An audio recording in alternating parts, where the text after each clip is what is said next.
Hello भैया बहन, आप कैसे हैं। आशा है कि आप अपने घर अच्छे से होंगे, अपने माता पिता के साथ होंगे, पढ़ाई भी कर रहे होंगे, क्योंकि समय का सदुपयोग बहुत आवश्यक होता है।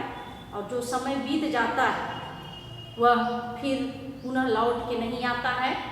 तो पढ़ने वाले सभी भैया बहन से यह विशेष है कि बात है कि वह दिनचर्या, अपनी एक दिनचर्या बना लें।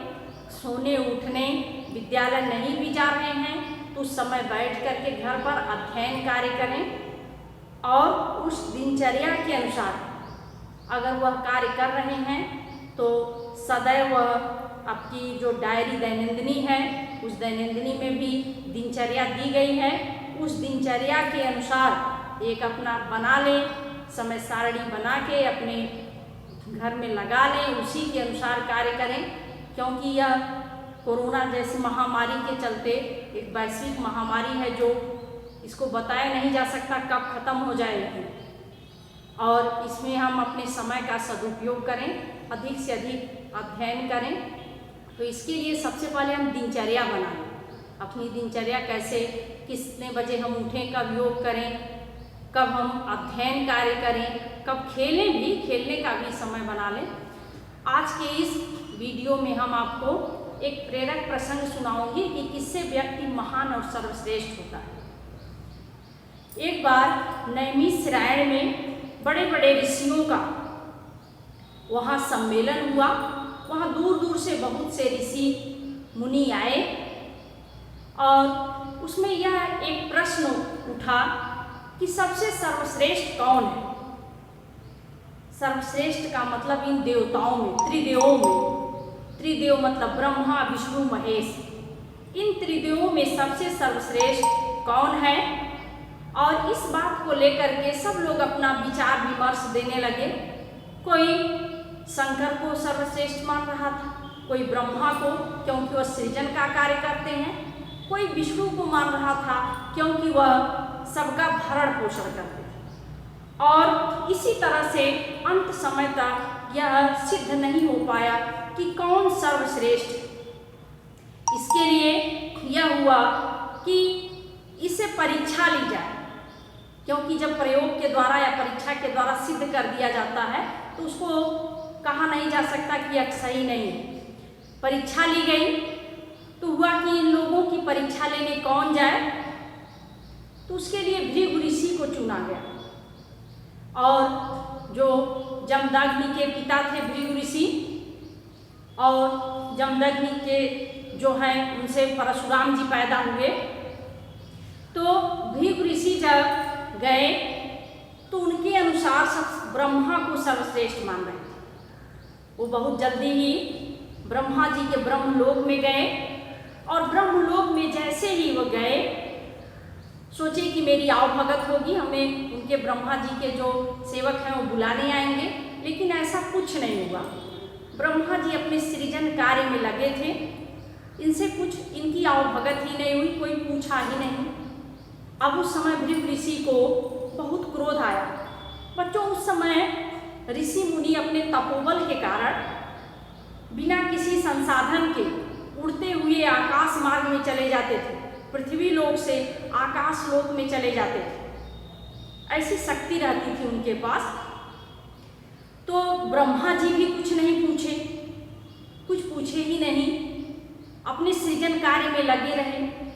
बड़ा क्रोध आया। अब भृगु ऋषि तुरंत तड़के शंकर जी के पास गए।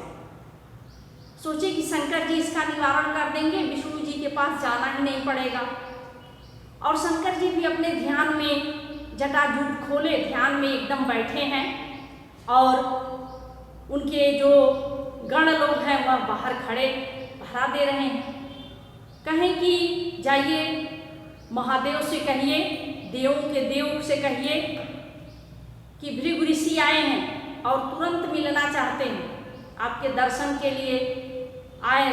और कुछ मुख्य बात सोचे कि ऐसा कहने से, कोई मुख्य बात तो कहते नहीं, लेकिन सोचे ऐसा कहेंगे तो हो सकता है जल्दी हम मिलना हो जाए। वह ध्यान में लगे रहे शंकर जी, उनका गण जाके कहा भी कि भृगु ऋषि आए हैं आपसे मिलने के लिए, लेकिन शंकर जी कुछ बोले नहीं। अब यथा स्थिति, जैसी वहाँ स्थिति थी वही गण आकर के वह भृगु ऋषि को सुना दिया। अब क्रोध और बढ़ गया, सातवें आसमान पर चढ़ गया कि ये तो इन पर आशा थी कि यही निवारण हो जाएगा। अब यहाँ भी कुछ नहीं हुआ, तुरंत वह विष्णु लोक चले गए।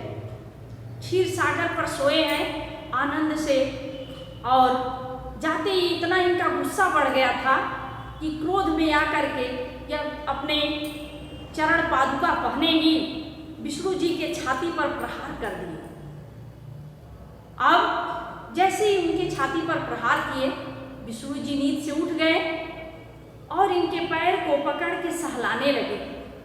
बोले कि हे मुनिवर, आपके इन कोमल तलवे में हमारे वज्र जैसी छाती से आघात होने से, चोट होने से कहीं इस पर चोट तो नहीं आई? वहीं भृगु ऋषि के प्रश्न का उत्तर मिल गया कि व्यक्ति जो है धैर्य और सहनशीलता से ही महान होता है, धैर्य और सहनशीलता से ही महान होता है। उसी समय मुनि जो है ऋषि लज्जित हुए और विष्णु भगवान के चरणों पर गिर पड़े और फूट फूट के रोने लगे। कह रहे, हे विश्वेश्वर, हमें क्षमा कर दीजिए, और मैं आपकी परीक्षा लेने आया था। मेरे में इतनी सामर्थ्य कहाँ कि मैं आपकी परीक्षा ले सकूं, लेकिन ऐसा सोचा गया था कि आप त्रिदेवों में सर्वश्रेष्ठ कौन है। विष्णु भगवान मुस्कुराए, बोले कि अभी आपके मुनि जी आपके प्रश्न का उत्तर आपको मिला कि नहीं?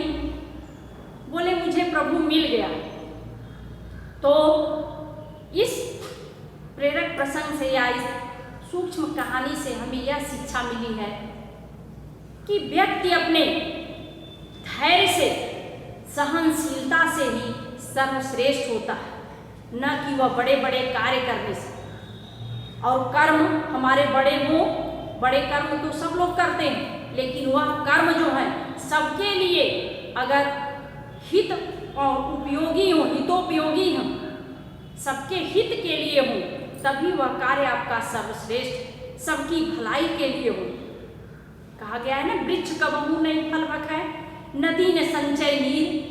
वृक्ष कभी अपने फल को स्वयं नहीं खाता, नदी न संचय नीर, नदी कभी अपने जल का संचय नहीं करती। परमार्थ के कारणे साधु धरा शरीर, और परमार्थ के लिए, दूसरे की भलाई के लिए सज्जन लोग जो हैं वह मनुष्य का शरीर धारण करते हैं। तो यह आप सुन करके भूलना नहीं है, बल्कि इस गुण को अपने अंदर उतारना है, ऐसा आचरण करना है, ऐसा व्यवहार करना है। यह हमारी आपसे अपेक्षा है। धन्यवाद। आज के लिए बस इतना है।